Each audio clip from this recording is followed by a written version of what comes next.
Happy viewers. In this video, we are going to start strength of materials, which is a very important subject in civil engineering.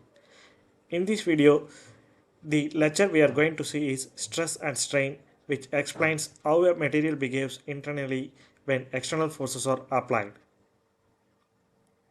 The content which we are going to cover are basics of mechanics, classifications of mechanics, strength of materials, properties of materials, stress, and different types of stress. Mechanics. Mechanics is a branch of science that deals with study of force and their effects on the body. The two main effects of the forces are external effects such as motions, displacements, velocity and accelerations, and internal effects which produce stresses and strain. The external forces is the study of the motions or study of the reactions which are acting on the body, whereas the internal forces is nothing but the study of internal effects of the body. So we can able to classify the strength of materials from engineering mechanics. So mechanics has been classified into rigid body mechanics, deformed body mechanics, and fluid mechanics. So rigid mechanics is again classified as statics and dynamics, whereas the deformed bodies is classified into strength of materials. So mechanics of materials is a branch of applied mechanics that deals with the behavior of solid bodies subjected to various types of loadings, whereas the strength of materials is the branch of engineering that deals with the internal effects of forces which is acting on the body, which is also mainly known as the mechanics of materials. The solid mechanics is the branch of mechanics that deals with behavior of the solid materials. So the motions and deformations of the materials which are coming under the action of the forces, temperature change, phase change, and other external internal agents. These changes leads to some properties are called as mechanical properties. We will see deep into the mechanical properties. Some of the mechanical properties are ductility, hardness, impact resistance, fracture toughness, elasticity, fatigue strength, endurance limit, creep resistance, and strength of materials. Ductility. Ductility is nothing but the solid materials which is ability to undergo deformations under the tensile stress.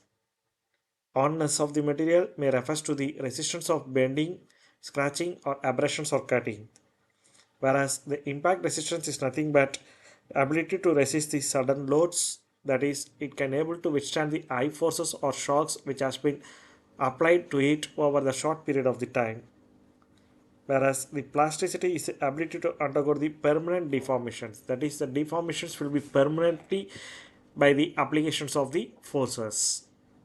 And elasticity is nothing but the ability of the material to regain the original shapes after unloading, that is even before or even after the deformed shapes it will return to the original shape, that is the materials will return to the original shapes is nothing but the elasticities. These properties helps the engineers to select the suitable materials for constructions and machine components. Now we will look into the introductions of stress. So stress is nothing but when an external force is applied on the body resists some deformations internally. This internal resistance per unit area you are going to call as stress. Simply by mathematical expressions, stress is notated with the letter sigma. It's nothing but force per unit area. So we can able to give the notations as sigma equal to F divided by A. And the unit of stress will be Newton per meter square or otherwise Pascal. In practice, commonly we will be using 1 kilopascal or otherwise 1 megapascal. Direct stress. When a force is applied normal to the cross-sectional area, it produces the direct stress. So tensile force, if has been applied on the body, the elongation of the body will be occur. If the compressive force has been applied on the body, the shortening of the body will be occur. Both the direct tensile as well as the compressive force are called as the direct stress. So you can see in this figure here the tensile force has been applied over this cantilever beam which has been fixed at one end and free at the other end. A tensile force has been applied. So the displacement for the for body is nothing displacement because of that force is nothing but change in dimensions. It's a tensile stress, and because of the compression force the body gets shortening, and that makes the body gets to shorten. So these two forces are direct forces. So tensile and compressive forces are the direct forces. So simply we can able to see stress is nothing but load divided by area.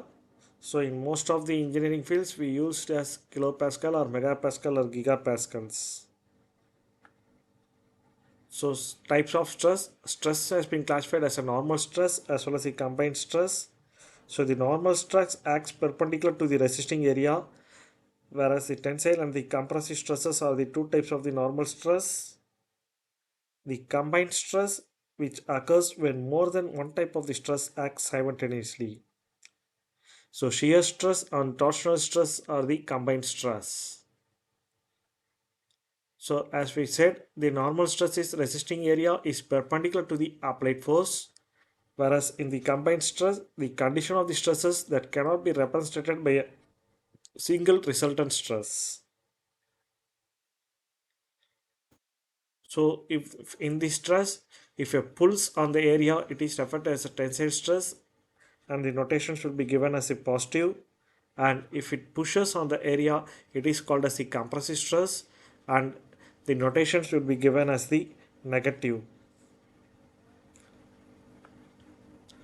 So in combined stress, we are having shear stress as well as the torsional stress. So shear stress acts parallel to the area and causes sliding of the stresses or layers, whereas the torsional stress is nothing but it produced in the shafts due to the twisting moments. So the force parallel to the area resisting the force causing the shear stress. So shear stress is also called as the tangential stress, whereas the stresses and deformations induced on the circular shaft by a twisting moment is torsional stress. So these are different types of stress. So stress has been classified as a direct stress or simple stress and indirect stress and as well as the combined stress. So in the direct stress we can able to have the normal stress, that is tensile and the compressive stress and shear stress, whereas in the indirect stress we are having the torsional stress and bending stress. Next we will see into the strain. When the stresses is applied, the body undergoes deformations. So the deformation per unit original dimensions is called as strain. So strain is nothing but change in dimensions by original dimensions, and which is having dimensionless quantity. So strain is a deformations per unit of the original length.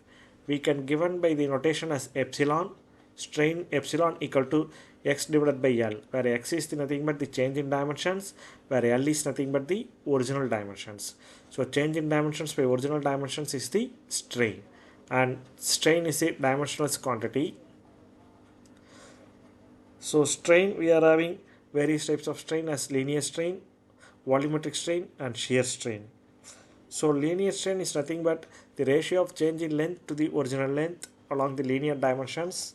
So delta L by L we can able to give as the notation as for strain. We can able to have the notations as delta L divided by L. So strain equal to delta L by L. It's nothing but the linear strain. Whereas in terms of volumetric strain, it is delta V by V. It's nothing but volumetric strain. So we can able to have the change in dimensions, that is change in volume by original volume. Whereas in case of shear strain, so shear strain is can be noted as a shear, that is pi. Shear strain is equal to the angle of the theta. Shear strain is nothing but angle of the shear. So these are all the various types of the strain.